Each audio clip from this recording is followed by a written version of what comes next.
حضرات، یہ آج ربیع الاول ایام ازا کا آخری دن ہے۔ یہ جلوس سرکار سید الشہداء 1400 سال ہو گئے پوری ملت محمد کو یہ سمجھاتے ہوئے کہ حسین کس ذات کا نام ہے۔ میں پہلے بھی کہہ چکا ہوں، اب بھی کہہ رہا ہوں کہ ہمیں افسوس کے ساتھ کہنا پڑ رہا ہے کہ آج اس صدی کے اندر بھی اس علم کی روشنی میں بھی ہمیں لوگوں کو بتانا پڑ رہا ہے کہ حسین کون ہے، جبکہ مسلمانوں کے کاندھے پہ یہ ذمہ داری تھی کہ وہ پوری دنیا کو بتاتے کہ حسین کون ہے۔ افسوس کی بات ہے کہ عزاداری کہ جس کے اندر اسلام محفوظ ہے، شریعت محفوظ ہے، اسی کو بدعت قرار دے دیا گیا اور شرک قرار دے دیا گیا۔ ایمانداری سے بتائیے کہ اگر رسول کے گھرانے کا غم ہی بدعت ہو جائے گا تو پھر اسلام میں رہ کیا جائے گا۔ آپ میری طرف متوجہ رہیے، زیادہ دیر حائل نہیں رہوں گا آپ کے درمیان میں۔ یہ حق و باطل کی جنگ ہمیشہ سے چلی آ رہی ہے اور ہمیشہ چلتی رہے گی۔ یقین مانیے کہ آج پوری دنیا کے سامنے اسلام کو پیش کرنا ہے۔ کون سے اسلام کو پیش کرے گی دنیا؟ میں کچھ کہنے آیا ہوں، ذرا سن لیجئے۔ کون سے اسلام کو پیش کرے گی دنیا؟ اسلام درد ملت کا مداوا ہے، اسلام ہی انسانیت کے زخموں کا مرہم ہے۔ بے شک آج مسلمان اسکالر اس بات کو بڑی شان و شوکت کے ساتھ کہہ رہے ہیں کہ اسلام جیسا مذہب نہیں ہے، اسلام جیسا جو ہے کوئی قانون نہیں ہے، کوئی شریعت نہیں ہے۔ مگر افسوس ہے کہ ڈیبیٹ پہ جاتے ہیں اور ڈیبیٹ پہ جانے کے بعد میں کہتے ہیں کہ اسلام 1400 سال پرانا مذہب ہے۔ میں کیا کہہ رہا ہوں؟ ڈیبیٹ پہ جانے کا شوق ہے تو پڑھ لکھ کے جاؤ نا۔ بلانے والے تو کسی کو بھی بلا لیں گے، جو جا رہا ہے اس کی ذمہ داری ہے، اسے اسلام پہنچانا ہے دنیا کے سامنے۔ ڈیبیٹ پہ خالی جانے کا شوق ہے یا کچھ پڑھ لکھ کے جانے کا شوق ہے؟ مجھے افسوس ہے کہ شیعہ اسکالر کو بھی ڈیبیٹ پہ نہیں بلایا جا رہا ہے، نہ جانے کس کس کو بلایا جا رہا ہے۔ اسلام 1400 سال پرانا مذہب ہے، اسلام تو ہمیشہ سے تھا۔ اگر اسلام 1400 سال پرانا مذہب ہے تو مجھے یہ بتائیے کہ جناب آدم کس مذہب کی تبلیغ کرنے کے لیے آئے تھے؟ جناب ابراہیم کس مذہب کی تبلیغ کرنے کے لیے آئے تھے؟ جناب نوح کون سے مذہب کی تبلیغ کرنے کے لیے آئے تھے؟ 1400 سال کا کیا مطلب ہے؟ 1400 سال کے بعد پیغمبر میں تو یہ نعمتیں تمام ہوئی تھی، اسلام مکمل ہوا تھا، قانون صحیح طور سے لاگو ہوا تھا۔ اس اسلام کو ہم دنیا کے سامنے کیسے پیش کریں کہ جس اسلام میں یزید جیسے فاسق کی گنجائش ہو؟ توجہ ہے؟ یزید جیسے فاسق کی گنجائش اس اسلام کے اندر، اسے دنیا کے سامنے ہم نے کیسے پیش کر سکتے ہیں؟ متوجہ ہیں آپ؟ اسلام میں نماز ہے یا نہیں؟ اسلام میں نماز کا وجود ہے تو یہ بتائیے نماز پہنچانے کے لیے دنیا کے سامنے کون سا کردار پیش کیا جائے گا؟ انہیں پیش کیا جائے گا جو تیروں کی چھاؤں میں نماز پڑھتے رہے، یا انہیں پیش کیا جائے گا جو نماز کا مذاق اڑاتے رہے؟ فیصلہ دنیا کے ہاتھ میں ہے۔ کلمہ پڑھ کر لا الہ الا اللہ اور محمد رسول اللہ پڑھ کر خالی زبان تک اور دین کبھی دلوں کے اندر راسخ نہ ہو سکا۔ توجہ برقرار رکھیے گا۔ کعبے کی حرمت اسلام میں واجب ہے یا نہیں؟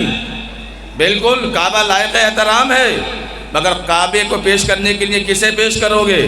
اسے پیش کرو گے جس نے کعبہ بچانے کے لیے اپنی جان قربان کی، یا اسے پیش کرو گے جس نے کعبے میں آگ لگوائی؟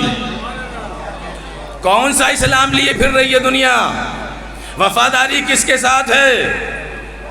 محمد کے ساتھ ہے یا کسی اور کے ساتھ؟ میں کیا کہہ رہا ہوں بھائی؟ آج 1400 سال ہو گئے اسلام کے اوپر آتنکواد کا دھبا آتے آتے، اور مسلمان اسکالر اس دھبے کو دھوتے دھوتے تھک گئے کہہ رہے ہیں کہ اسلام دہشت گرد نہیں ہے، اسلام ٹیرورزم نہیں ہے، اسلام جو ہے آتنکواد نہیں ہے. آپ سن رہے جو میں کہہ رہا ہوں، مگر پوری دنیا بار بار یہی کہہ رہے کہ اسلام دہشت گرد ہے. کیوں صاحب؟ مسلمان اسکالر روزانہ کہہ رہے ہیں کہ نہیں دہشت گرد نہیں ہے. یاد رکھنا، اسلام سے دہشت گردی کا دھبا اس وقت تک دور نہیں ہوگا جب تک لوگ یزید جیسے کو بچانے کی کوشش کرتے رہیں گے. اسلام پہ دہشت گردی کا داغ باقی رہے گا. ایک حیدری صلوات پڑھیں مل جل کے محمد والے محمد پر. ظاہر سی بات ہے، یہ جلوس کیا ہے؟ یہ محرم کیا ہے؟ یہ 10 محرم کا جلوس کیا ہے؟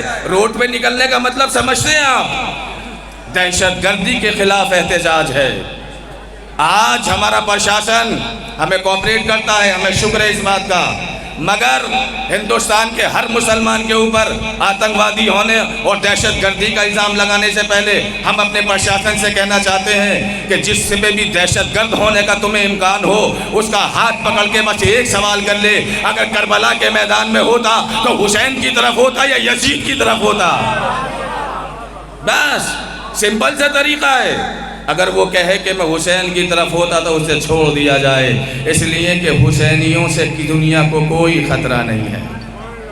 یہ مظلوم قوم ہے، مظلوم کا ماتم کرنے والے ہیں ہم لوگ. آخر کیا ہو رہا ہے؟ آئے دن خلاف، عزاداری کے خلاف، مجلسوں کے خلاف، ماتم کے خلاف. میں پھر کہہ رہا ہوں، شاید اس جملے کو آپ اس طریقے سے محسوس نہیں کر پا رہے ہیں جس طریقے سے میں کہنا چاہ رہا ہوں. وفاداری کس سے ساتھ کر رہے ہو؟ آج تک جتنی بھی سرکار سید الشہداء کی عزاداری پر دنیا نے بدعت کے فتوے لگائے ہیں، اگر دنیا اتنا یزید کے خلاف بولتی تو آج اسلام کا سب سے اونچا سر ہوتا. آج اسلام کو دنیا گلے لگائے ہوئے ہوتی. یہودی آپ سے ناراض کیوں ہیں؟ عیسائی آپ سے ناراض کیوں ہیں؟ کیا ہم عیسائیوں کے عیسیٰ کو نبی نہیں مانتے؟ مانتے ہیں نا. پھر بھی عیسائی ہم سے ناراض. یہودیوں کے موسیٰ کو نہیں مانتے؟ مانتے ہیں، مگر پھر بھی ہم سے یہودی خلاف. کیا بات ہے؟ آخر اسلام صرف حسین کے چہرے میں نظر آئے گا. آخری بات کر کے دامن سمیٹ رہا ہوں تقریر کا، کیونکہ موسم صحیح نہیں ہے. یاد رکھنا، دنیا اسلام سمجھانے کے لیے توریت کا سہارا لے رہی ہے، اسلام سمجھانے کے لیے انجیل کا سہارا لے رہی ہے، اسلام سمجھانے کے لیے ویدوں کا سہارا لے رہی ہے. افسوس ہے کہ تحریف شدہ کتابوں کا سہارا لے رہی ہے، مگر مسلمان نے آج تک حسین کا سہارا نہ لیا. حسین کا سہارا لیتے تاکہ پتہ چلتا کہ اسلام کیا ہے. حسین جیسی کتاب پڑھو، علی جیسی کتاب پڑھو. حسین چلے گئے دنیا سے، قربانی دے گئے، مگر دنیا کے دلوں میں آباد ہیں، کائنات کی دھڑکن میں آباد ہیں حسین، اور ہمیشہ زندہ رہیں گے. یہ وہ حسین ہے کہ جس کا عشق اور معشوق کا رشتہ سر کٹنے کے بعد بھی جدا نہ ہو سکا. حسین نو کے نیزہ پر ہیں، مگر سورہ کہف کی تلاوت ہو رہی ہے. ام حسبت ان اصحاب الکہف والرقیم کانوا من آیاتنا عجبا. کیا تو نے یہ سمجھ لیا ہے کہ اصحاب کہف ہماری عجیب و غریب نشانیوں میں سے تھے؟ حسین نے بتایا کہ میرا بھوکا قتل کیا جانا، میرا شہید کیا جانا، میرا نو کے نیزہ پہ سر چڑھایا جانا اصحاب کہف سے بڑی نشانی ہے. یہ سر کہاں کہاں نہ پہنچا. کبھی یزید کے دربار میں پہنچا، کبھی عبید اللہ ابن زیاد کے دربار میں پہنچا، کبھی خولی کے گھر میں تندور میں پہنچا. کیا ستم ہو گیا ہے حسین کے ساتھ اور حسین کے گھرانے کے ساتھ، محمد کے ساتھ اور آل محمد کے ساتھ. یہ رہائی کا زمانہ، آل محمد مدینے آ رہے ہیں. روایتیں بتاتی ہیں کہ جب رہائی آل محمد کو مل گئی تو ایک مرتبہ علی کی بیٹی نے یہ خواہش کی تھی کہ میرے لیے ایک مکان ہمارے لیے مکان خالی کرا دے تاکہ ہم دل بھر کے اپنے بھائی کا ماتم کر سکیں. عزا خانہ سجا، سیاہ پردے ڈالے گئے. علی کی بیٹی نے غم منایا. مگر ایک جملہ پھر میں ریپیٹ کر رہا ہوں صبح کی تقریر کا. دیکھیے، جب علم برآمد کیا جاتا ہے تو آپ کی کیفیت کیا ہوتی ہے. شبیہ ہماری برآمد کی جاتی ہے تو آپ کا کیا حال ہو جاتا ہے. شبیہ تابوت برآمد ہوتی ہے تو کیسے مچھلی کی طرح ہم لوگ تڑپتے ہیں. مگر ان سیدانیوں سے، ان بیویوں سے پوچھو دل پہ ہاتھ رکھ کر کہ جن کے سامنے کٹے ہوئے شہداء کے سر آئے، کیا گزر گئی ہوگی علی کی بیٹیوں پر، کیا گزر گئی ہوگی آل محمد پر. اس کے بعد علی کی بیٹی نے کہا سجاد، شام غریبہ میں جو ردائیں ہماری لوٹی گئی تھیں، یزید سے کہو کہ ہماری ردائیں واپس کر دے. چھوٹا سا صندوق دکھ آیا۔ علی کی بیٹی نے ایک ردا نکالی، کہا کہ لیلا یہ تمہاری چادر، ام کلثوم یہ تمہاری چادر، فضا یہ تمہاری چادر۔ آخر میں ایک چادر نکلی جو بہت چھوٹی سی چادر تھی، جس کا لینے والا کوئی نہ تھا۔ زینب نے زندان کا رو کر کے کہا سکینہ بیٹا چادریں مل گئی، ہمیں رہائی مل گئی، ہم گھر جا رہے ہیں۔ اجرکم اللہ۔ آخری جملہ اور عبادت تمام۔ اس کے بعد بھی مقررین کا سلسلہ جاری ہے، لہذا روایتیں بتاتی ہیں کہ قافلہ مدینے میں آیا۔ قافلہ مدینہ 7 سال بھی قید نبھا کر جب آل محمد آئے ہیں، آپ کو معلوم ہے نا، جب پردیس سے کوئی آپ کا واپس آتا ہے، عیش و عشرت میں رہ کے آتا ہے، نئے ملک سے آتا ہے، تو عزیز و اقارب اس سے ملنے کے لیے جاتے ہیں۔ بہت قریب جو ہوتا ہے وہ دوڑ کر گلے سے لگاتا ہے۔ محمد حنفیہ انتظار میں تھے کہ حسین کا بیٹا سجاد آ رہا ہے۔ ایک مرتبہ چچا نے بھتیجے کو دیکھا، بہت تیزی سے دوڑ کے گلے لگایا، اور گلے لگا کے جیسے سینے پہ ہاتھ لگا کے دبایا تو سید سجاد کی چیخیں نکل گئی۔ کہا کہ چچا میری پشت سے ہاتھ ہٹا لو، کربلا سے کوفہ اور کوفہ سے شام اتنے تازیانے کھائے ہیں کہ میری پشت زخمی ہو چکی ہے۔ اللہ اکبر۔ باہر سے آنے والے زیادہ کچھ سوغات سفر لاتے ہیں نا، کوئی بھائیوں کے لیے، کچھ بھتیجوں کے لیے۔ علی کی بیٹی آئی ہے، سوغات سفر لائی ہے۔